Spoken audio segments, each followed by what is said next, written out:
dari ekosistem perairan memiliki ciri-ciri ya yang, agak sedikit berbeda dengan ekosistem yang lainnya.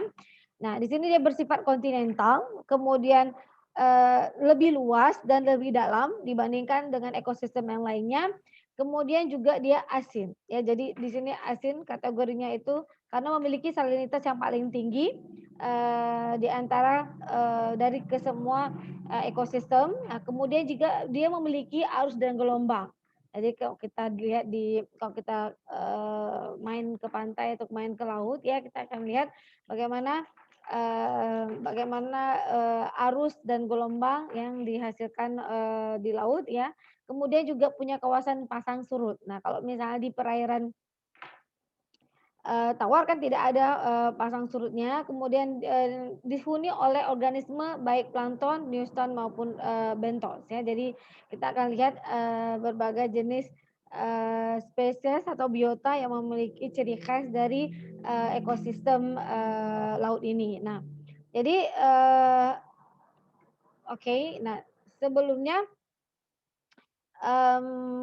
ya kembali ke sini sebagai pengetahuan dasar dulu ya, gimana, ya Ibu ingin, mungkin ada yang pernah membaca ataupun pernah mendengar ataupun memang sudah memiliki pengetahuan tentang, laut ya sedikitnya. Nah, jadi pertanyaannya sangat, sederhana saja gitu ya. Nah, ada nggak terfikir gitu atau memang sudah tahu, mengapa laut itu asin? Nah, jadi kan paling tidak nyaman kita kalau terminum pada saat kita berenang atau pada saat kita main di pantai itu. Nah, apabila terminum air laut itu sangat tidak nyaman gitu ya, karena memang salinitasnya tinggi sekali di atas 30, ppt ya, part per thousand. Nah, jadi, kira-kira kenapa sih gitu, air laut itu asin gitu? Tahu nggak jawabannya? Jadi mungkin ada yang paham mengapa air laut itu asin? Karena terdapat larutan garam di dalamnya, Bu. Oke, jadi, karena terdapat lautan garam. Oke, nah kalau dikatakan lautan garam, nah lautan garam itu berasal dari apa? Dari mana maksudnya? Bukan dari apa, malah dari mana berasal dari lautan garam? Nah, apakah di perairan Tawar dan perairan Payau itu punya kadar, salinitas juga, punya kadar garam? Punya. Oke, punya, jadi tergantung, jadi yang paling tinggi itu ada di laut. Nah, sumber salinitasnya itu dari mana? Kadar garamnya itu dari mana? Izin menjawab, jadi laut Ya, kenapa silakan. bisa Iya, bisa silakan Anissa. dikategorikan sebagai ya larutan asin karena memang terdiri atau apa ya komposisinya dari mineral-mineral termasuk garam itu sendiri. Nah kemudian di laut itu kan juga memiliki siklus hidrologi. Artinya siklus itu tadi juga memberikan kontribusi terhadap apa ya eh, salinitas di perairan laut seperti itu. Oke, baik, terima kasih Anissa. Mungkin ada yang ingin menambahkan, mekanismenya sehingga kenapa sih konsentrasi garam itu yang paling tinggi di laut? Nah, itu mungkin. Jadi sehingga kita pada saat kita, terminum ataupun ya merasakan, air laut itu sangat asin dan sangat pekat ya, salinitasnya sangat tinggi. Nah, mengapa terjadi peningkatan ataupun tingginya konsentrasi, salinitas di laut?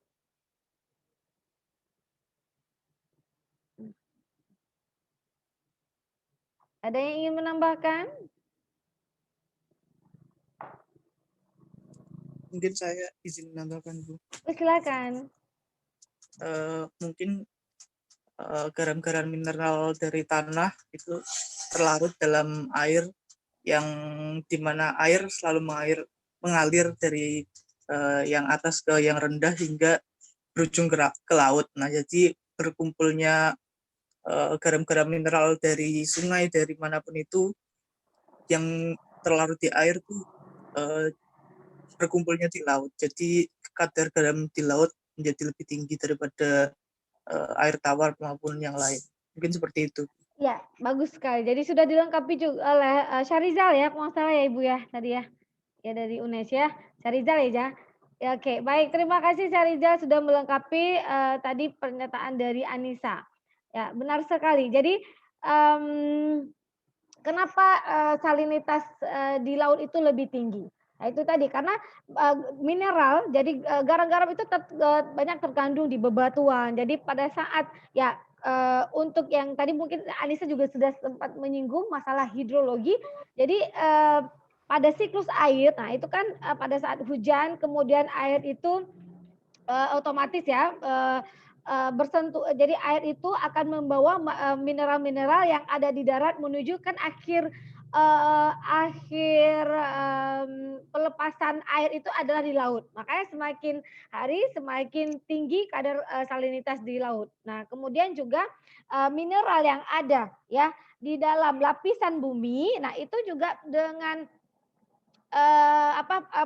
istilahnya dari karena di lapisan kulit bumi itu juga banyak mengandung mineral di mana dengan penguapan gas ya jadi outgasesnya itu jadi pengeluaran gas yang di mana gas itu juga di dalam mengandung salinitas yang di mana di dasar perairan itu semakin lama ya semakin konsentrasi daripada garamnya. Jadi benar sekali. Jadi kalau ditanyakan kenapa salinitas yang paling tinggi itu di laut. Nah, begitu. Jadi itu proses ada dua proses di situ. Yang pertama adalah berkaitan dengan hidrologi proses. Nah, kemudian dari itu tadi eh, kembali lagi adanya penguapan ya dari kulit bumi di mana kandungan daripada mineral-mineral garamnya, garam-garam mineral yang kemudian nanti terlarut di dalam air laut. Nah, itu bagian dari kenapa tingkat kadar garam di laut itu lebih tinggi dibandingkan di ekosistem yang lainnya ya. Suara Ibu sudah mulai serak ya. Oke, baik. Terima kasih buat yang sudah membantu ya untuk menjelaskan. Semoga teman-teman yang lain juga mengerti dan memahami konsepnya. Nah, jadi kita perlu mengetahui dulu ya seperti sudah Ibu sampaikan bahwa di setiap ekosistem itu punya faktor abiotik. Nah, faktor abiotik inilah ya atau faktor fisika lingkungan inilah yang membantu, yang mensupport ya bagaimana pertumbuhan dan perkembangan biota di setiap ekosistem ya. Nah, jadi kalau di laut ini kita akan melihat bagaimana pasang surut. Nah, jadi pasang surut itu kita jelas terlihat di ekosistem laut ya di mana apakah yang dimaksud dengan pasang surut adalah naik dan turunnya permukaan air laut secara periodik selama interval waktu tertentu. Nah, jadi dia jadi kalian bisa lihat ya kadang di kawasan pantai. Nah, pada saat pagi ya itu kadang pasang, kemudian agak siang itu sudah mulai surut. Nah, itu adalah fenomena yang terjadi pada ekosistem laut di mana terjadinya naik dan turunnya permukaan laut, maaf, naik turunnya ya permukaan laut secara periodik ya selama interval waktu tertentu. Nah, hal ini apa penyebabnya? Nah, jadi penyebabnya adalah adanya interaksi ya antara gaya gravitasi matahari dan bulan. Nah, itu dia. Jadi berhubungan ke gaya gravitasi matahari dan bulan terhadap bumi serta gaya sentrifugal ya yang ditimbulkan oleh rotasi bumi dan sistem bulan. Ya, sehingga air di dasar samudra akan tertarik ke atas. Nah, begitu. Jadi kalian harus pahami bahwa itu tidak terjadi dengan sendirinya tanpa ada penyebabnya. Jadi segala sisi kehidupan itu semua fenomena yang terjadi semua tidak ada yang bersifat tanpa ada penyebab dan tidak ada alasan tertentu. Nah, gitu ya. Nah, jadi di sini ya yang paling utama kata kunci yang harus kalian benar-benar rekam ya. Jadi bahwa pasang surut itu ya terjadi karena apa? Adanya interaksi antara gaya gravitasi ya matahari, bulan terhadap bumi. Nah, kemudian adanya gaya sentrifugal. Nah, ini kan fisika banget ya. Mungkin yang waktu di mata kuliah yang lainnya ya ataupun di waktu saat belajar fisika mungkin ada bahas sedikit tentang ini. Ya, jadi berhubungan dengan fisika ya di mana gaya sentrifugal ini ditimbulkan oleh apa? Oleh rotasi bumi dengan sistem bulat ya, sehingga air di dasar samudra akan naik ke atas. Tadi kita bisa lihat bagaimana fenomenanya ya dari Ibu ada link YouTube yang sudah Ibu lihat sepertinya lebih mudah untuk kalian pahami. Nah, jadi kita akan lihat bersama. Oke?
Oke, ya baik, semoga dipahami bagaimana mekanisme terjadinya pasang surut ya, di laut ya. Mungkin Adinda bisa jelaskan kembali apa yang sudah didengar dari video tadi?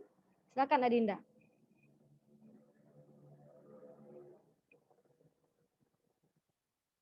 Ibu, suaranya tadi nggak ada terdengar videonya.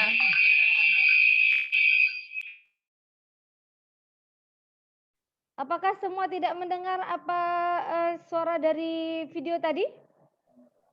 Iya, Bu.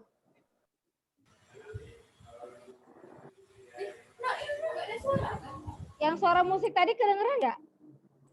Enggak. Enggak, Bu. Oke ya.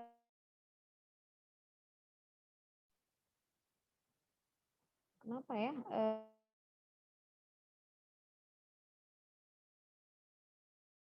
Kalau videonya jelas terlihat ya? Videonya jelas terlihat ya? Jelas. Oke.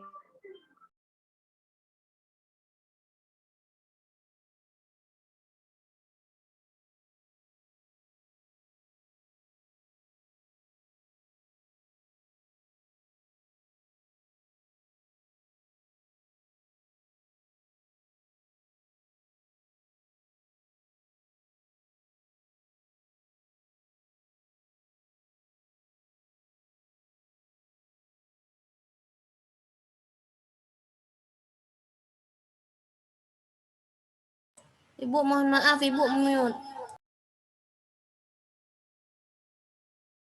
Oke, ya jadi biar semuanya jadi biar connect dengan apa yang Ibu sampaikan. Jadi harapan Ibu adalah kalian juga melihat ya apa isi dari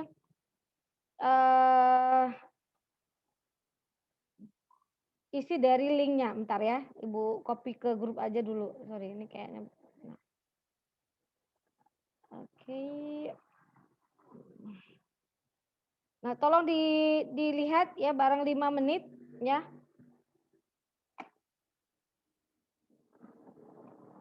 Karena videonya itu tadi durasinya berapa?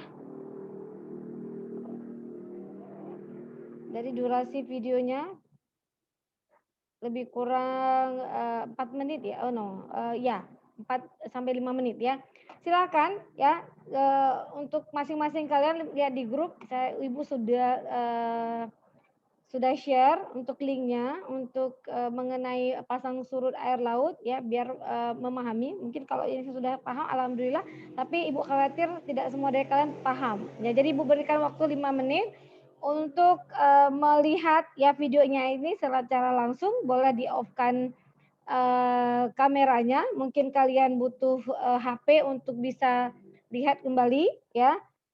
Bisa buka langsung ke link yang sudah Ibu berikan. Jadi kalian bisa lihat dari sekarang ya, silakan.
Sudah?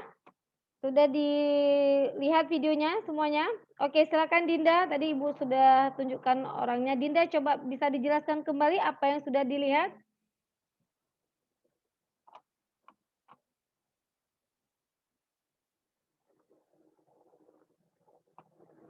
Apa yang sudah diamati dari video tersebut? Bisa dijelaskan, Dinda?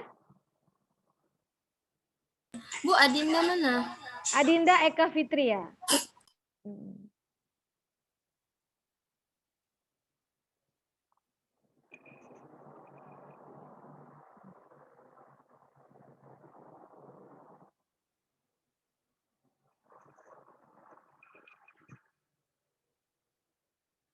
Adinda suaranya masih mute, silakan di unmute dulu.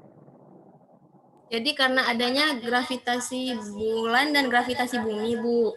Kan bumi ini terus berputar. Jadi pas giliran gravitasi bulan yang berputar, saat gravitasi bulan itu, airnya itu lebih surut. Karena udah terambil sedikit sama bumi, kayak gitu. Yakin seperti itu yang kamu amati, Adinda? Silakan Syafwatul Fadilah. Jadi mohon ya, kalian itu adalah mahasiswa, bukan lagi anak SMA. Jadi apa yang diamati itu harus benar-benar dilihat, didengar dengan baik. Jadi bisa dilihat bagaimana keseriusan dalam melaksanakan apa yang diarahkan oleh dosennya. Jadi kelihatan karena kalian adalah calon pendidik ya, calon guru. Jangan sampai miskonsepsi.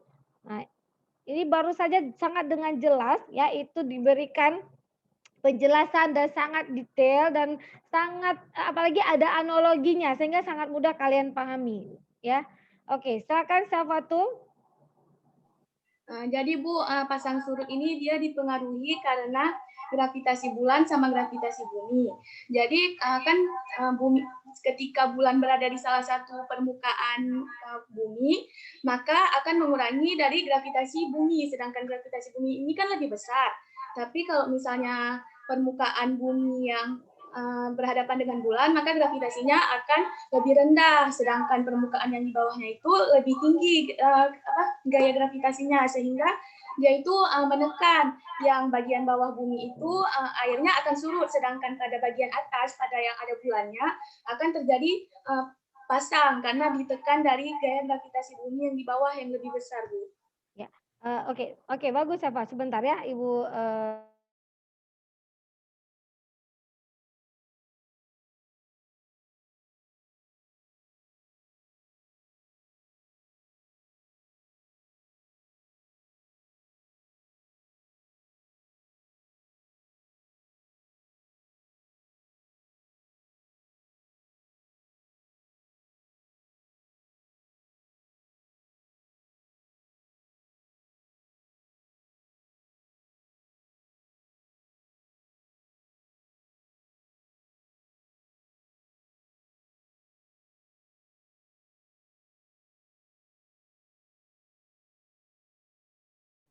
Oke, ya boleh. Walaupun masih ada yang mesti disempurnakan lagi. Bagus, tapi paling tidak itu sudah hampir ya 80%. Nah, pertanyaan selanjutnya,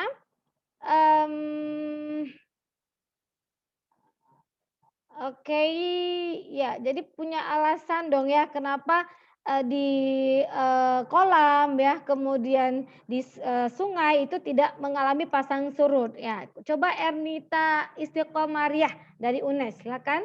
Ernita bisa menjelaskan lagi apa yang sudah disampaikan di dalam video tadi, sayang? Baik, terima kasih Bu atas waktunya. Jadi senangkapnya saya, atas pemahaman saya berdasarkan video yang sudah saya simak tadi, benar seperti yang disampaikan oleh Syafwatul tadi ya. Iya.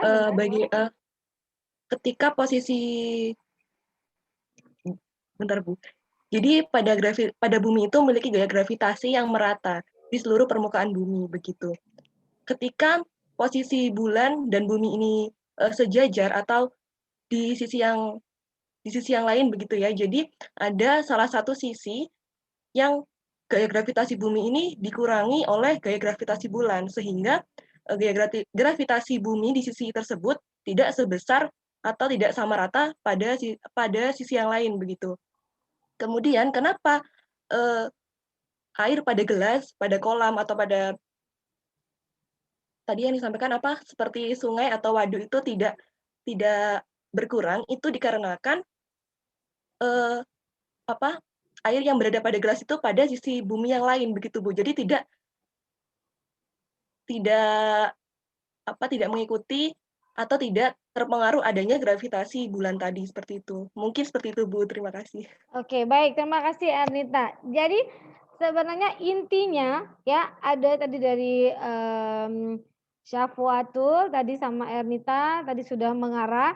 Namun sebenarnya kenapa di kolam kemudian di sungai, karena kolam di danau ya itu tidak terhubung ya antara satu dengan yang lainnya ya, berbeda dengan lautan itu di seluruh permukaan bumi itu terhubung. Jadi apabila ada tekanan yang tadi jelas sekali pada video tadi bahwa apabila adanya gaya gravitasi bumi ya kemudian berhadapan langsung dengan gravitasi bulan, kemudian gravitasi matahari, sehingga itu analoginya seperti balon. Jadi di situ air yang berkurang sehingga akan menyebabkan air naik di kawasan yang tidak berhadapan langsung dengan gravitasi bulan ataupun matahari, begitu. Makanya bisa kita lihat. Jadi analoginya seperti balon pada saat ditekan sehingga sisi lain yang akan menggelembung. Nah, itu maknanya bahwa gelembungnya itu adalah bagian dari analognya seperti air pasang, yang ditekan itu seperti air surut begitu. Oke, paham? Dinda paham? Adinda Eka Fitria? Ya. Jadi jangan banyak kali tersenyum pada saat kuliah. Ibu lihat semua, pantau. Kenapa Adinda yang ibu suruh ya. Jadi mohonlah ya nih mahasiswa you are yes kalian sudah dewasa. Jadi saya tidak ingin. Kenapa Ibu masih peduli hal-hal sedemikian? Padahal kan itu ya terserah kalian ya harusnya ya. Tapi Ibu tidak mau seperti itu. Ibu ingin kalian benar-benar sudah masuk di kelas Ibu sudah menyatakan iya. Makanya kan kemarin Ibu tanyakan apakah kalian bisa kuliah dengan Ibu dengan pukul sekian-sekian. Nah, apabila kalian you are busy, maybe at the times ya mungkin kalian sibuk dengan itu, katakan tidak bisa. Ya, dan Ibu juga tidak akan memaksa. Maknanya kalau sudah menyetujui kelas masuk dengan Ibu, tandanya seluruh pikiran fisiknya, pikirannya fokus dengan materi yang disampaikan. Ya, nah jadi jangan selalu Ibu katakan tidak boleh kuliah itu sambilan meskipun ini secara daring. Nah itulah kelemahan daring karena sebenarnya kelemahan daring itu tidak terlalu signifikan ya apabila kita juga bisa memanfaatkan media ini menjadi salah satu penerima informasi. Jadi walaupun dosen yang tidak di depan, tapi kalian fokus juga apa yang disampaikan, saling sharing gitu ya. Itu sama, tidak akan berubah. Berbedanya ya mungkin karena gangguan sinyal dan sebagainya, mungkin ada sekian persen. Tapi kalau memang kalian tidak aware, tidak care dengan apa yang diberikan, itu sama juga nggak usah hadir gitu. Ada beberapa Ibu ada lihat di sini ya. Pasha juga tadi kameranya off ya, Ibu terekam. Jadi kalau memang tidak bisa Ya, hadir Bu. lebih baik tidak hadir. Nah, itu saja. Ya, kalian calon pendidik ya, program studi pendidikan biologi itu tidak hanya mengajarkan ilmunya, tapi harus mampu mendidik. Jadi, seorang pendidik harus bisa mendidik dirinya sendiri, baru bisa mendidik orang lain, ya kan? Seperti juga cintai diri sendiri, baru bisa mencintai orang lain. Jadi nggak usah bilang cinta deh buat orang lain ya, kalau diri sendiri nggak dicintai. Jadi sama dengan zero. Jadi harus lihat. Jadi kalau dia sayang sama dirinya sendiri, ya kan berarti dia baru bisa sayang dengan kita. Jadi nggak usah dengar ya gombal-gombalan kalau misalnya ada laki-laki ya, begitu juga wanita gitu ya. Jadi sama. Jadi semua kita bisa lihat bagaimana dia memperlakukan dirinya sendiri. Nah, kalau misalnya dia bekerja dengan baik, belajar dengan baik, ibadah dengan baik, tandanya dia mencintai dirinya sendiri. Baru kita bisa membuka hati kepada seseorang yang menyatakan cinta kepada kita. Ya sama itu, ya. Jadi itu juga Ibu berikan analogi. Jadi sama, kalau pendidik bagaimana mendidik orang lain, bagaimana mendidik anak-anak bangsa. Sebagai pendidiknya saja belum terdidiknya, itu dia. Ya, jadi attitude-nya, karakternya itu harus benar-benar dijaga. Karena Ibu lihat ini pertemuan ketiga ya, dan orang itu saja yang memiliki perilaku seperti itu, etikanya kurang baik. Jadi jangan sampai Ibu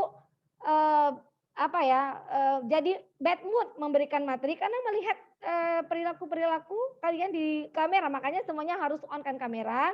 Seperti sudah Ibu sampaikan tadi, kita punya komitmen. Kita adalah manusia dewasa, kalian mahasiswa, bukan siswa lagi. Mahasiswa itu, maha itu kan di atas ya. Kayak Allah itu ya, maha besar, maha tinggi. Jadi tidak ada yang bisa menyamakan ketinggian Allah itu. Tidak ada yang menyamakan ketinggian Tuhan itu selain Tuhan gitu ya. Maksudnya Tuhan itu sendiri. Nah, sama mahasiswa itu ya di atas posisinya. Kenapa dikatakan mahasiswa? Karena secara sikap, secara pengetahuan itu kalian lebih tinggi dibandingkan siswa-siswa, pelajar dan lain sebagainya. Jadi tunjukkanlah itu ya. Nah, jadi kenapa mohon ya jangan pernah terulang lagi. Ini pertemuan ketiga, masih ada 3 kali pertemuan. Begitu juga pada saat presentasi. Ya. Jadi mohon apabila nanti ada teman-teman ya mempresentasikan tugasnya, nah jadi yang tidak peduli karena di presentasi itu juga teman-teman berikan ilmu juga pengetahuan buat kita. Jadi harus memang serius ya. Jadi jangan rugi wasting time ya. Jadi mubazir. Kalau udah mubazir waktunya ya kan. Nah, itu ujung-ujungnya kan tidak baik ya. Oke, kembali lagi ke materi kita. Semoga ini menjadi hal yang benar-benar dipahami, dimengerti agar menjadi calon pendidik yang baik begitu. Ya. Oke, baik. Ya, ada yang masih sulit tergabung, mungkin saya coba cek dulu dari partisipan.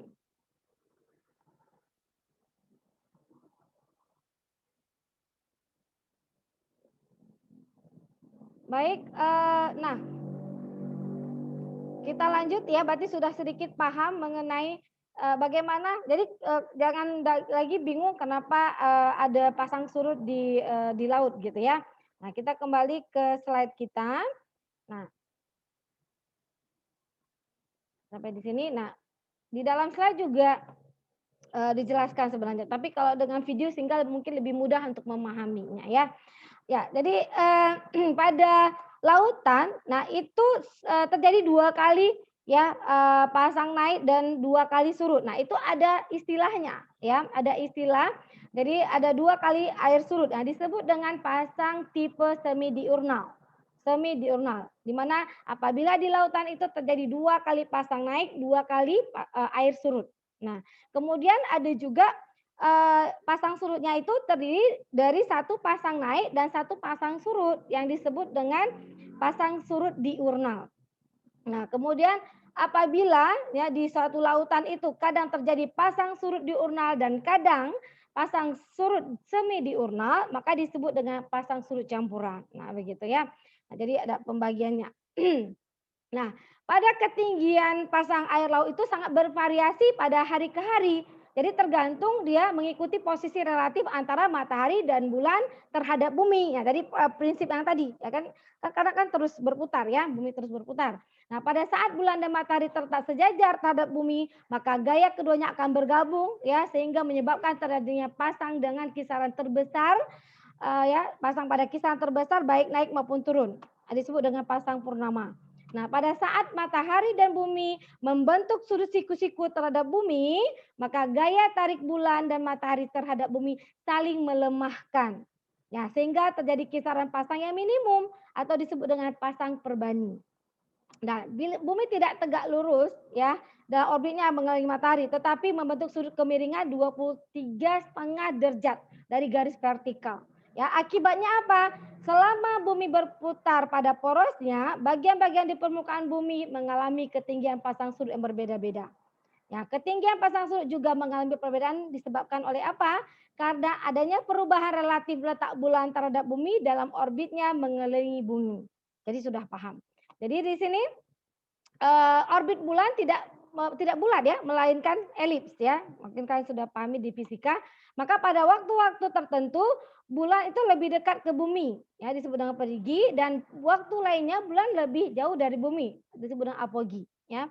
Nah, Kemudian selain pasang surut ya ada arus. Nah, arus menjadi hal yang perlu kita perhatikan di dalam ekosistem laut. Nah, arus ini ya, arus dari laut ini terjadi karena adanya pengaruh tiupan angin yang ada di atas permukaan laut. Jadi, arah arus laut mengikuti pola dan arah angin. Nah, bumi yang berputar pada porosnya juga akan menimbulkan kekuatan untuk menggerakkan air mengikuti arah putaran bumi. Ya, di mana disebut dengan gaya Coriolis, ya. Di mana pembelokan air, ya, pembelokan arus air oleh gaya Coriolis ini semakin ke dalam juga semakin melemah. Maka akan menimbulkan apa yang dikenal dengan spiral Ekman. Ya.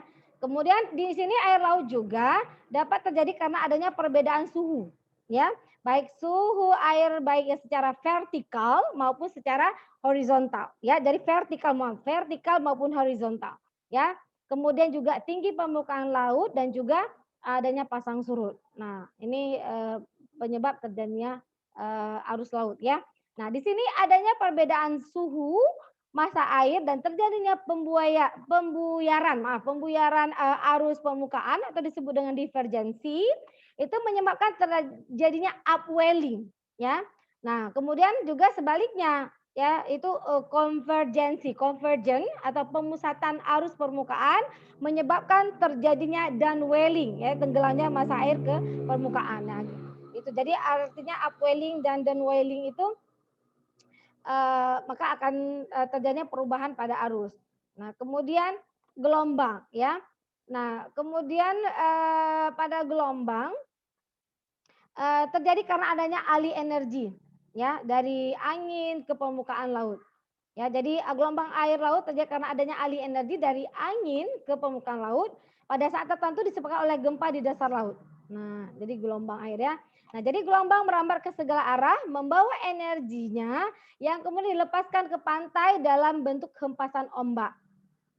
Nah, begitu ya. Jadi gelombang yang mencapai pantai akan mengalami pembiasan atau disebut dengan refraction dan akan memusat, ya, atau disebut dengan convergence jika mendekati semenanjung.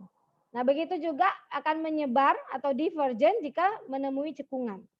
Nah, kita akan melihat perbedaan gelombang-gelombang, ya, tergantung pada di mana kondisi, ya, terjadinya gelombang, ya. Nah, makanya kalau di pantai itu kan mengalami pembiasan atau refractions, ya. Kemudian di daerah semenanjung, ya, itu akan mengalami pemusatan, ya, gelombangnya dan akan menyebar di daerah cekungan. Nah, kemudian gelombang yang menuju ke daerah perairan yang dangkal, ya, akan mengalami spilling, ya, plugging, collapsing atau surging, ya, atau disebut dengan, ya, spilling itu tumpah, kemudian plugging itu adalah jatuh, roboh ataupun bergelombang, ya. Jadi bentuk-bentuk gelombang kalau bisa lihat kalau dangkal itu kan tidak terlalu besar gelombang air lautnya, ya. Nah, kemudian fenomena yang terjadi pada gelombang itu sebenarnya gelombang laut itu pada dasarnya adalah disebabkan oleh topografi dari dasar laut. Nah, gitu, ya. Kemudian yang penting juga adalah salinitas. Nah, karena salinitas seperti sudah kita bahas juga di awal tadi bahwa salinitas yang paling tinggi, ya, di laut itu, ya, di air laut itu adalah di atas 30 per mil, ya, part per thousand, ya, part per thousand. Nah, sehingga kita bisa lihat bahwa di air laut itu air murni yang di dalamnya terlarut berbagai zat padat itu sekitar 99,99%. Dan yang lainnya berarti sekitar 1% berupa gas, ya. Ya, jadi zat terlarut, ya, itu merupakan garam-garam anorganik, kemudian senyawa organik yang berasal dari mana saja, dari organisme hidup, kemudian juga gas-gas yang terlarut. Nah, kemudian komposisi, ya, terbesar dari garam-garam anorganik itu, ya, anorganik adalah berbentuk ion-ion. Nah, ion itu, ya, dari 6 ion anorganik itu terdiri dari klor, natrium, magnesium, sulfur, kalsium dan juga kalium, ya. Nah, di sini 99,28% beratnya dari bahan anorganik padat. Kemudian ada 5 ion, ya, ion lainnya yaitu berupa bikarbonat, ya, bromida atau bromide, ya, asam borat, kemudian strontium dan fluor ya sebesar 0,71. Sehingga secara bersama-sama ya ada 11 ion organik membentuk 99,99% berat zat yang terlarut. Nah, tadi yang sudah disampaikan ya. Nah, contohnya ya apabila air ya seberat 1000 gram itu terlarut 35 gram senyawa yang secara kolektif disebut dengan garam. Ya, jadi semua zat-zat terlarut itu disebut dengan garam, maka 96,5% air tersebut berupa air murni dan 3,5% berupa garam. Gitu ya. Nah, satuan kadar garam dalam air ya umumnya dinyatakan sebagai 1/1000 atau promil ya sehingga kadar garam salinitas pada contoh air di atas adalah 35 per mil. Gitu ya. Jadi di atas 30 per mil. Nah, jadi kalau kita lihat apa saja komposisi dari tabel ini ya menunjukkan komposisi unsur penyusun kadar garam air laut. Nah, jadi ada ion makronya, kemudian ada ion mikro. Jadi ion makro adalah ion yang paling banyak ya ditemukan. Jadi 99,28 ya lebih kurang, sedangkan yang mikronya itu adalah 0,71. Jadi yang makronya terdiri dari klor ya, natrium, ya sulfat, magnesium, kalsium juga kalium. Nah, kemudian untuk yang mikronya ya dari bonat, bromida tadi, asam borat, strontium dan juga fluor. Jadi hanya 0,71%. Nah, jadi totalnya 99,99% berat dari zat terlarut tadi. Nah, ini sumbernya dari Nibeken, kemudian ada Romi Muhtarto dan juga Sri Juwana. Mungkin yang sering baca buku tentang ekologi sudah paham ya. Nah, kemudian di sini juga sudah Ibu tambahkan biar kalian bisa membedakan antara salinitas di perairan tawar ya, kemudian payau, kemudian di perairan laut ya. Nah, jadi bisa dilihat kalau di tawar tetap ada 0 sampai 0,5 part per thousand ya PPT ya. Kemudian di perairan payau ya 0,5 sampai 30 PPT.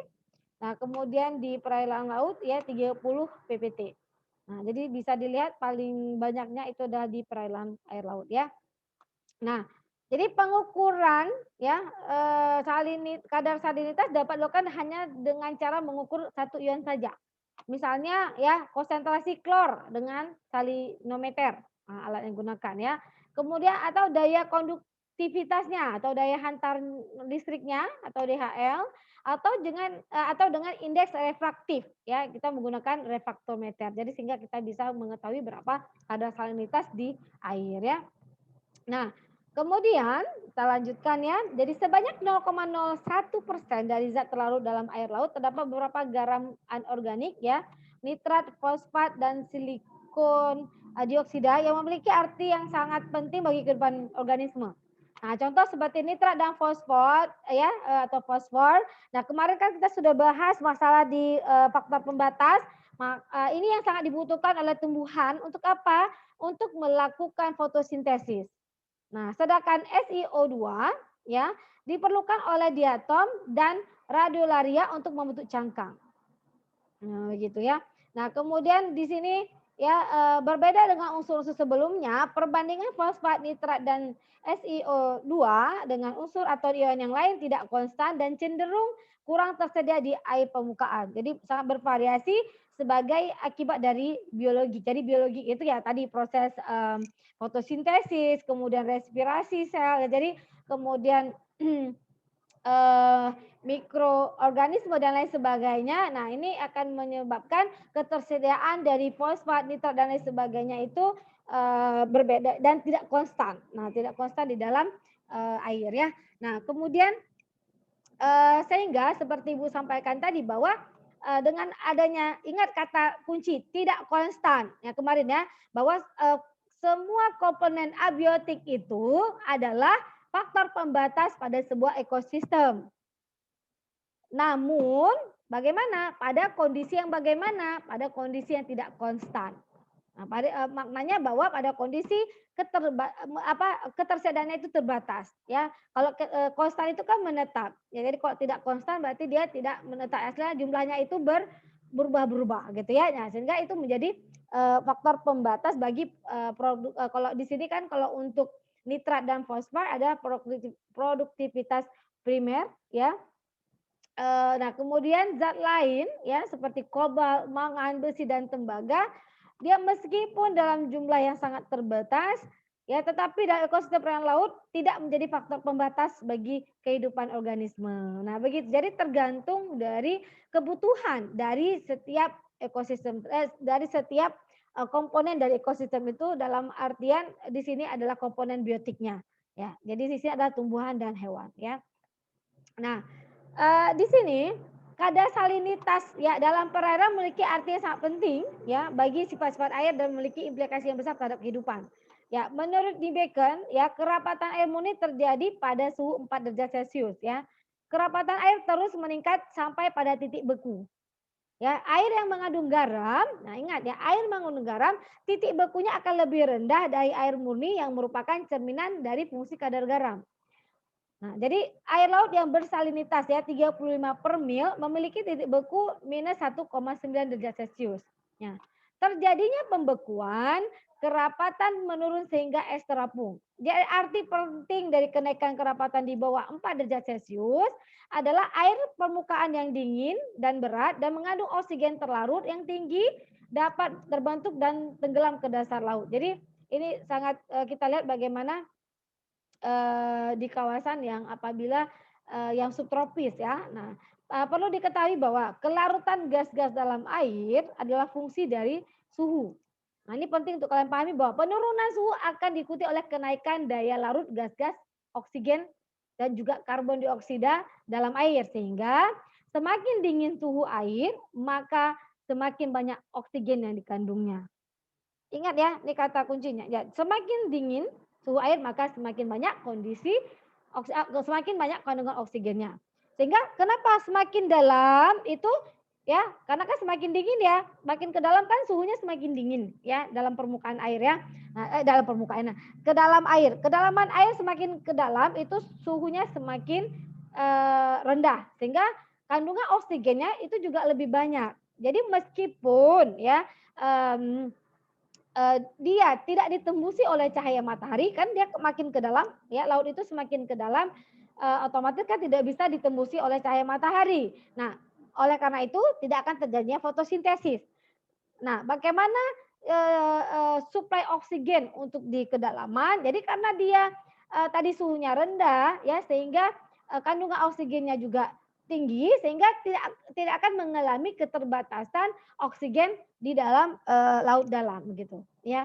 Nah, meskipun tidak terjadi fotosintesis, namun yang paling bawah untuk perolehan energinya, mungkin ingat kemarin Ibu sampaikan di kawasan hidrotermal vent ya atau di kawasan gunung berapi di bawah laut ya. Nah, itu dia energinya ya itu dari proses kemosintesis. Nah, jadi kan tidak terjadinya fotosintesis, jadi namun terjadi kemosintesis ya.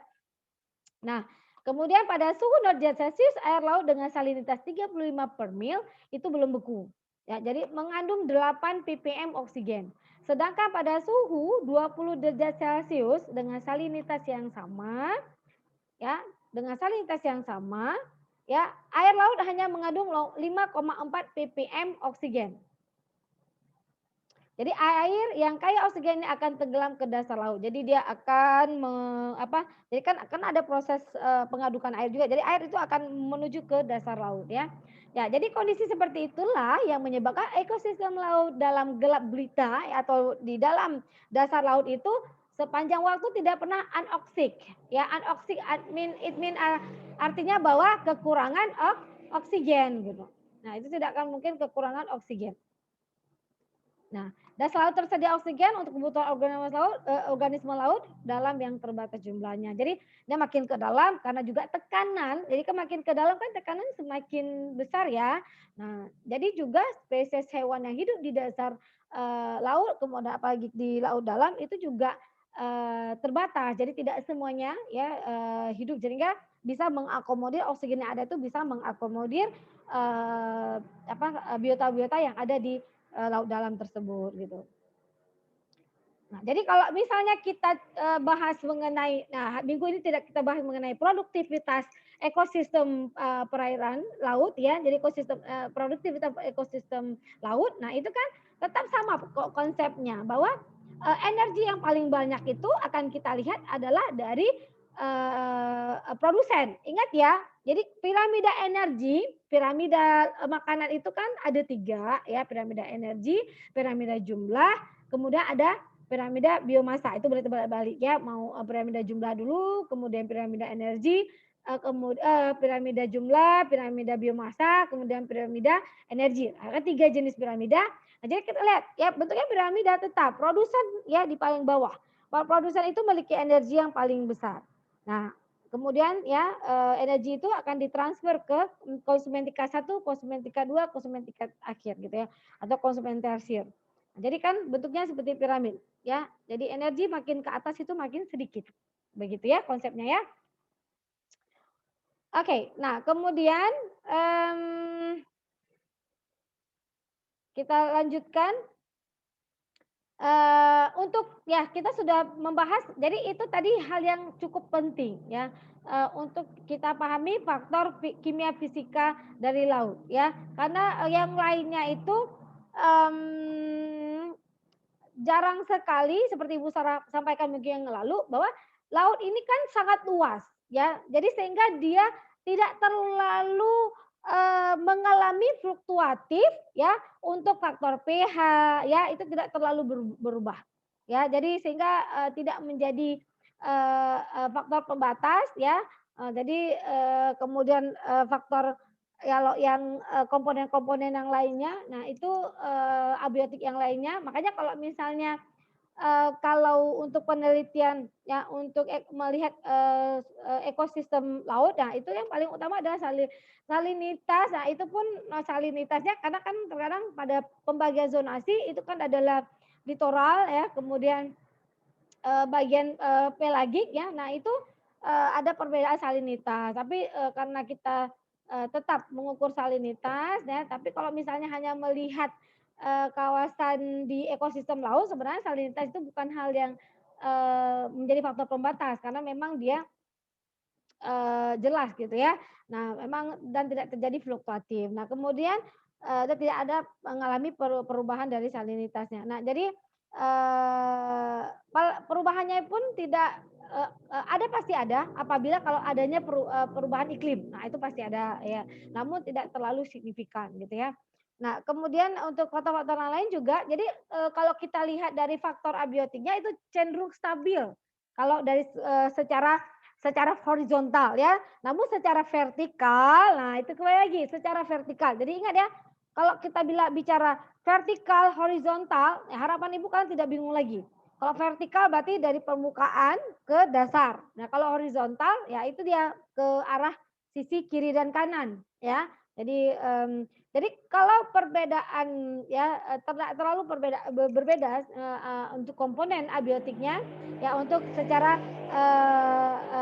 secara horizontal, namun secara vertikal itu lumayan berbeda ya, terutama cahaya, intensitas cahaya ya, kemudian juga suhu ya itu signifikan ya. Kemudian juga arus, kemudian tekanan, nah itu lumayan mempengaruhi. Nah, kemudian kita lihat untuk biota lautnya ya. Nah, jadi ini komponen biotiknya. Jadi di sini ke biota laut itu dikelompokkan menjadi 3 kategori ya, ada plankton ya, nekton dan bentos. Nah, ini berdasarkan apa pengelompokan ini ya, yaitu kebiasaan hidupnya secara umum ya, baik itu pergerakannya, pola hidupnya dan sebarannya secara ekologis. Makanya dibagi menjadi 3 kelompok, ada plankton, nekton dan bentos. Maaf. Nah, oke, jadi untuk ketiga kelompok ini sebenarnya mungkin banyak yang sudah paham ya, tapi Ibu review kembali ya, mungkin untuk hanya lebih terkoordinir apa saja ya. Jadi komponen biotik ini terbagi atas 3 kelompok tadi ya, tiga kategori, ada plankton, ada nekton dan ada bentos. Nah, siapa saja ya yang dikatakan plankton itu? Ya, jadi plankton itu ada biota yang hidupnya melayang dalam air, dia tidak dapat bergerak atau dapat bergerak sedikit dan pergerakannya sangat dipengaruhi oleh arus. Nah, pergerakannya dikatakan tidak bergerak, ada yang maknanya bahwa dia bukan berarti dia seperti benda mati, tidak. Namun dia pergerakannya itu terbatas. Nah, begitu ya. Nah, apa kau bilang?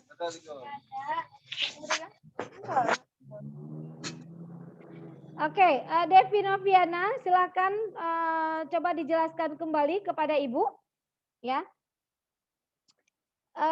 Apa yang sudah Ibu jelaskan tadi mengenai salinitas?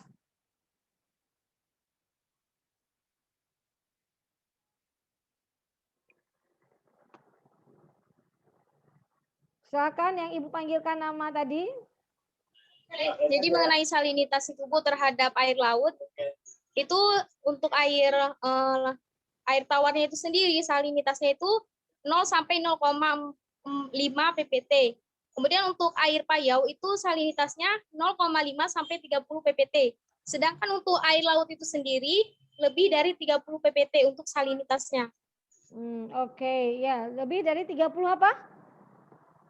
30 ppt, Bu. PPT, oke, baik. Nah, salinitas itu kan ada ion makro dan mikro, ya. Apa yang disebut dengan ion mikro dan makro? Atau makro Jadi dan kalau mikro? untuk ion makro itu dia ada klor, ada natrium, ada kalium, kalsium, dan juga sulfat. Sedangkan untuk yang mikro itu ada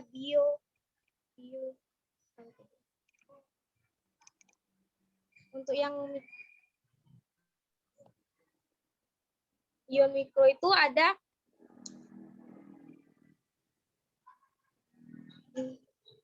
Oke, kalau tidak bisa menyebutkan tidak apa-apa, ya, dilihat kembali.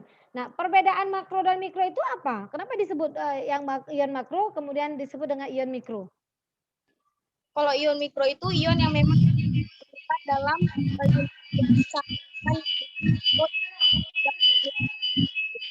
Kenapa swing nih? Coba diulang, silakan diulang. Jadi kalau untuk yang ion makro itu dibutuhkan dalam jumlah yang besar terhadap air laut sendiri, sedangkan untuk yang ion mikro itu dibutuhkan dalam jumlah yang sedikit pada air laut. Oke, baik, terima kasih ya. Jadi kalau yang kira-kira Mas ini, nah, siap-siap untuk diberikan pertanyaan ya. Baik, tolong dipaskan ya untuk mikrofonnya, jangan mengganggu aktivitas ya di dalam perkuliahan ya. Oke, baik, terima kasih ya. Next, lanjut ya. Nah, kemudian, nah sampai di mana tadi kita menjelaskannya. Nah itu dia kenapa makanya Ibu mohon sekali ya dijaga betul-betul ya HP-nya ya laptopnya. Jangan sampai tertekan mood dan unmood itu karena sedang Ibu jelaskan ya. Nah, kembali tadi mengenai plankton, nekton dan bentos ya. Nah, jadi kalau yang tadi kan Ibu jelaskan tentang plankton. Nah, plankton itu maknanya di sini bukan berarti tidak bergerak sama sekali ya. Maksudnya dia memang kalaupun ada pergerakannya terbatas atau memang dia stabil, tapi dia berpindah dari satu tempat ke tempat yang lain itu oleh pengaruh arus. Jadi dia melayang-layang sifatnya ya. Jadi terhanyut ya oleh arus ya. Jadi di sini kita bisa lihat bahwa plankton itu ada yang fitoplankton dan zooplankton. Jadi tergantung dari yang berkemampuan untuk melakukan ya fotosintesis itu ya disebut dengan fitoplankton, sedangkan dan fitoplankton itu merupakan produsen dalam ekosistem air. Nah, kemudian zooplankton itu merupakan konsumen tingkat 1. Nah, jadi konsumen tingkat 1 maknanya bahwa konsumen yang memakan langsung fitoplankton ya. Nah, di sini dibedakan fitoplankton atau disebut dengan plankton nabati, sedangkan zooplankton itu adalah plankton hewani. Nah, di dalam tulisan Sahlan ya, kemudian ada juga Campbell ya, dan juga Smith di tahun 1999 dinyatakan bahwa fitoplankton merupakan organisme berklorofil yang pertama ada di dunia dan merupakan sumber makanan bagi zooplankton ya sebagai konsumen primer maupun organisme akuatik lainnya ya, sehingga populasi zooplankton ini penting. Kenapa Ibu kuningkan? Karena zooplankton ya maupun populasi konsumen dengan tingkat trofik yang lebih tinggi secara umum mengikuti dinamika populasi fitoplankton. Nah, jelas ini ya, karena pada proses makan dan dimakan. Jadi kalau misal fitoplanktonnya itu tingkat pertumbuhan dan perkembangannya baik, maka akan mensuplai bagaimana terhadap zooplankton dan juga konsumen-konsumen yang berikutnya. Nah, gitu ya. Karena kan dia adalah sebagai produsen. Nah, jadi kalau misalnya si produsen ini mengalami gangguan keterbatasan makanan bagi si zooplankton ya sebagai konsumen primer, maka akan berpengaruh untuk konsumen sekunder. Nah, kemudian sampai ke pada tingkat tersier ya. Nah, kemudian beberapa fitoplankton ini ya maksud Ibu adalah fitoplankton dikelompokkan menjadi 5 divisi ya. Kalau dalam buku Sahlan dikatakan ada Cyanophyta, Chrysophyta ya, ada Pyrophyta, Chlorophyta dan juga Euglenophyta. Ya, biasanya ini Euglenophyta itu ada di air tawar. Nah, di sini kecuali ya untuk Euglenophyta semua kelompok fitoplankton ini hanya dapat hidup di air tawar dan air laut. Nah, jadi kalau menurut Nonji ya fitoplankton yang dapat tertangkap ya dengan planktonet ya sekitar nomornya 25 itu adalah fitoplankton yang memiliki ukuran lebih besar sama dengan 20 mikrometer ya. Nah, jadi kan nanti dalam pengelompokan plankton berdasarkan dari ukurannya, nah itu ada pembagian lagi ya. Nah, jadi ini secara general aja dulu ya Ibu sampaikan karena mengingat waktu juga. Nah, fitoplankton yang bisa tertangkap dengan jaring umumnya tergolong pada 3 kelompok utama yaitu adalah diatom, dinoflagellata dan juga cyanophyceae ya. Nah, kemudian zooplankton ya kalau kita bicara zooplankton ini dia meskipun terbatas, kemudian dia memiliki kemampuan bergerak dengan cara berenang, ya. Jadi dia melakukan mitigasi secara vertikal. Jadi dia mampu ya berpindah ya atau melakukan migrasi dari atas permukaan kemudian ke dalam, ya. Nah, apabila dia pada saat intensitas cahaya itu tinggi, maka dia akan mencari tempat yang intensitas cahayanya lebih rendah. Maka dia bisa pindah atau memigrasi ke bawahnya lagi, ke lapisan air berikutnya gitu ya. Nah, jadi kalau panas itu jadi kita jarang menemukan zooplankton di permukaan air. Nah, kemudian di sini seperti sudah tadi Ibu sampaikan bahwa migrasi itu tidak hanya berpindah karena adanya perubahan suhu gitu ya. Nah, kemudian ketersediaan makanan ya juga terjadi migrasi dalam biota laut ya. Dalam hal ini kita bicara mengenai plankton ya. Nah, jadi di sini migrasi dapat juga terjadi karena faktor konsumen ya, itu mendekati fitoplankton sebagai mangsa ya. Jadi dapat juga migrasi karena pengaruh gerakan air, angin juga ya, ini akan menyebabkan upwelling atau downwelling. Nah, jadi proses pengadukan air ya, upwelling dan downwelling. Nah, kemudian di sini zooplankton ini ada pembaginya lagi, ada holoplankton dan juga ada meroplankton. Nah, pembaginya ya, kalau holoplankton itu yang di mana dia sepanjang hidupnya itu dia sebagai plankton. Jadi hewan yang selama hidupnya sebagai plankton. Contohnya seperti protozoa dan entomostraka. Nah, sedangkan meroplankton itu hidup sebagai plankton hanya pada stadium-stadium tertentu. Ya, misal pada stadium larva atau juvenile ya, pada krustase ya, Solenterata ya, Mollusca, Annelida dan juga Echinodermata. Jadi mereka kan ini kan ingat waktu belajar zoologi invertebrata, ingat untuk beberapa film ini, nah, mereka pada fase larva ataupun juvenile, jadi mereka sebagai plankton. Nah, jadi menjadi makanan bagi konsumen sekunder ya. Nah, dan itu disebut dengan meroplankton ya. Jadi beda holo dengan mero itu jelas sekali ya.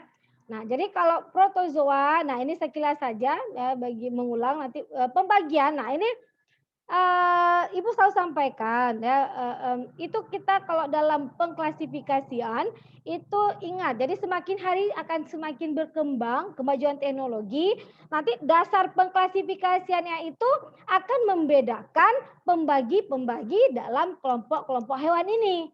Nah, jadi kadang kalian ini bingung gitu ya dengan klasifikasi. Jadi pada saat Ibu sering sampaikan ini, waktu Ibu sekolah di Prancis itu tetap ya. Dan sampai hari ini pun ya, makanya Ibu tidak terlalu strict dengan kalian harus menghafal kelompok-kelompok yang lebih detail. Karena semakin maju teknologi, semakin dilihat bisa diamati perbedaan dari morfologi, fisiologi, behavior ya daripada hewan itu, sehingga akan menyebabkan dia akan muncul kelompok-kelompok yang jadi dia kadang awalnya masuk kelompok ini, kemudian nanti 5 tahun kemudian ya akan berubah lagi kelompoknya. Nah, itu jangan pusing-pusing kalian ya. Jadi lihat aja base dari buku apa, tahun berapa, nah menyatakan kelompok ini. Nah, begitu ya. Jadi pembagian kelasnya kadang kan beda-beda. Kadang-kadang ini ada buku menyatakan bahwa krustase itu sudah naik menjadi filum lagi. Nah, ada yang buku masih tetap kelas gitu. Jadi kadang kembali lagi dasar pengklasifikasinya itu apa gitu. Kemudian lihat ya bukunya pada tahun berapa. Sebenarnya tidak ada kesalahan, jadi tidak ada yang kalian menjudge bahwa oh dia salah, begini salah, itu tidak. Karena semua punya dasarnya dalam pengklasifikasian itu. Kita makanya untuk mengidentifikasi spesies akan kita salahkan pada saat kalian ujian sidang misalnya ya, kalian tidak punya buku, tidak punya dasar dalam mengklasifikasikan. Karena kita bukan ahlinya gitu. Makanya tetap ya paling tidak kalian mengenal oh ini nama spesies. Kalau nama spesies itu jarang sekali memang kecuali nanti ada pemberian nama baru. Nah, itu tapi kan nama genusnya itu tetap dipertahankan. Nah, paling nama spesiesnya itu ada tambahan sampai ada 3 nama begitu ya.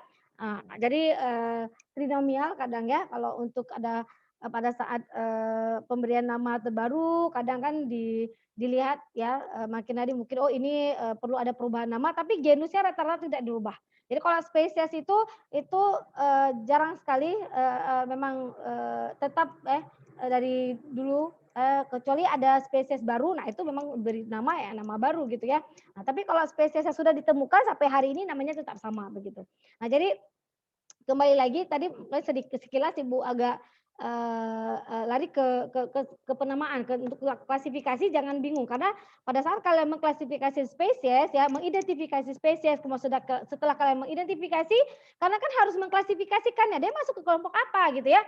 Kalian harus punya buku, nggak bisa. Jadi nanti setiap pada saat kalian melakukan pengklasifikasian, nah kalian punya base ya bukunya dari mana itu harus jelas ya. Nah, jadi setiap buku akan beda ya. Jadi kadang ini jangan sampai menjadi kebingungan bagi kalian dan juga akan menimbulkan miskonsep di kalian. Nah, itu hati-hati ya. Nah, jadi jangan gara-gara hal yang karena memang semua saintis itu punya dasar. Ya ahli-ahli zoologi itu dia punya dasar kenapa dia mengklasifikasikannya ke sini dan kemudian kelompoknya itu ada penamaan yang berbeda.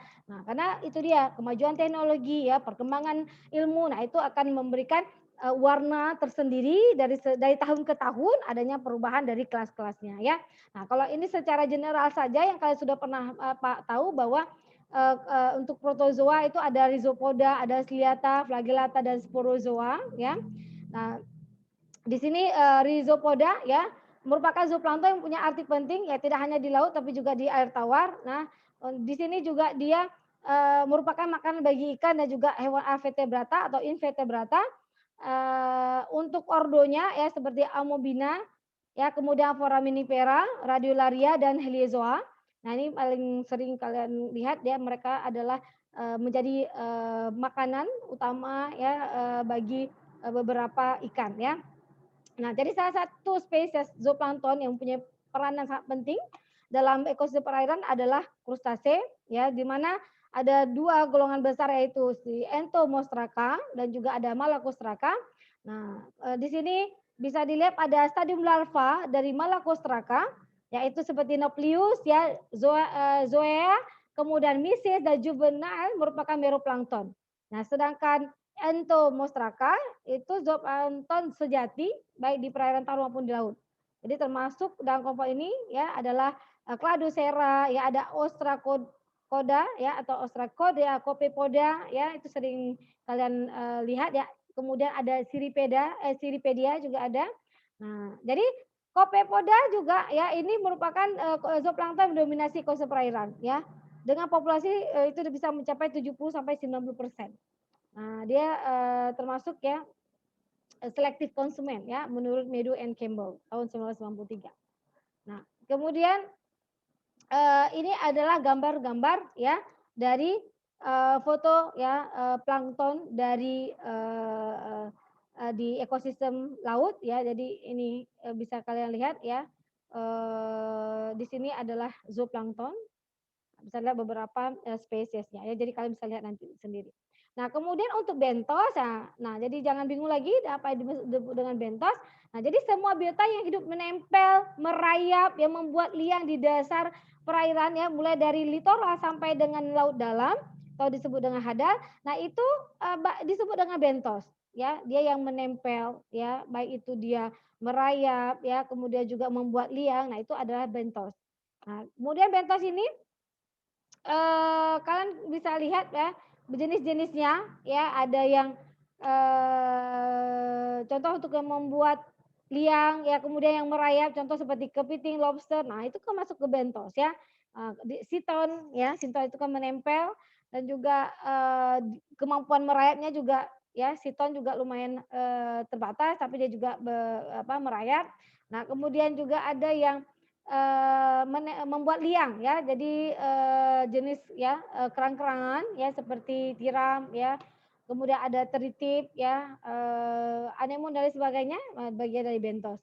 Nah, di sini sifatnya dia filter feeder ya, itu dengan menyaring ya, kemudian juga ada deposit feeder. Nah, jadi bentos ini juga sangat penting dalam ekosistem laut. Nah, kemudian nekton ya, nekton itu adalah kelompok di mana dia berada pada kolom air. Nah, jadi jenis-jenis biota laut yang hidupnya itu ya berada pada kolom air. Nah, jadi biasanya kita lihat di sini ya, jadi kelompok ini memang sangat terbatas ya, keanekaragamannya juga lebih sedikit ya dibandingkan yang masuk ke kelompok bentos dengan plankton tadi ya. Jadi nekton ini termasuk yang paling sedikit ya persentasenya. Nah, jadi bisa dilihat, jadi dia yang berada jadi sebagai nekton itu dia memiliki kemampuan berenang yang sangat baik ya, di mana dia bisa berjelajah ya, jadi kemampuan berenangnya itu jauh lebih besar ya, jadi dia bisa bermigrasi dan dia berada di kawasan laut yang lebih luas ya. Nah, jadi bisa dilihat di sini ya, ada beberapa ikan, beberapa mamalia laut ya, reptil laut ya, cephalopoda dan beberapa krustase. Nah, kemudian kita lanjut ya mengenai zonasi laut ya. Nah, jadi di sini yang dimaksud dengan zonasi menurut KBBI adalah pembagian atau pemecahan suatu areal ya menjadi beberapa bagian ya sesuai dengan fungsi dan tujuan pengelolaannya. Itu pengertian dari zonasi. Jadi pembagian atau pemecahan suatu areal menjadi beberapa bagian sesuai dengan fungsi dan tujuan pengelolaan. Nah, sedangkan laut sudah tahu tadi pengertiannya apa ya. Nah, secara garis besar bahwa zonasi laut ini dia pembagian kawasan lautan ya, dia di mana memiliki kawasan yang lebih luas ya. Yang dipecah menjadi bagian dengan fungsi dan tujuan tertentu terbagi secara horizontal dan vertikal. Jadi bisa dilihat di sini bagian horizontalnya ada litoral, neritik dan oceanic. Ya. Sedangkan vertikal, ingat kalau horizontal berarti ke kanan ya. Ya, jadi dia ada bagian litoral dari gambar bisa kalian perhatikan, kemudian bagian neritik ya. Neritik itu kawasan yang masih bisa ditembusi oleh cahaya ya. Nah, kemudian di bagian oceanic, nah ini bagian ocean ya. Ocean itu kan laut lepas ya. Nah, ini pembagiannya secara horizontal.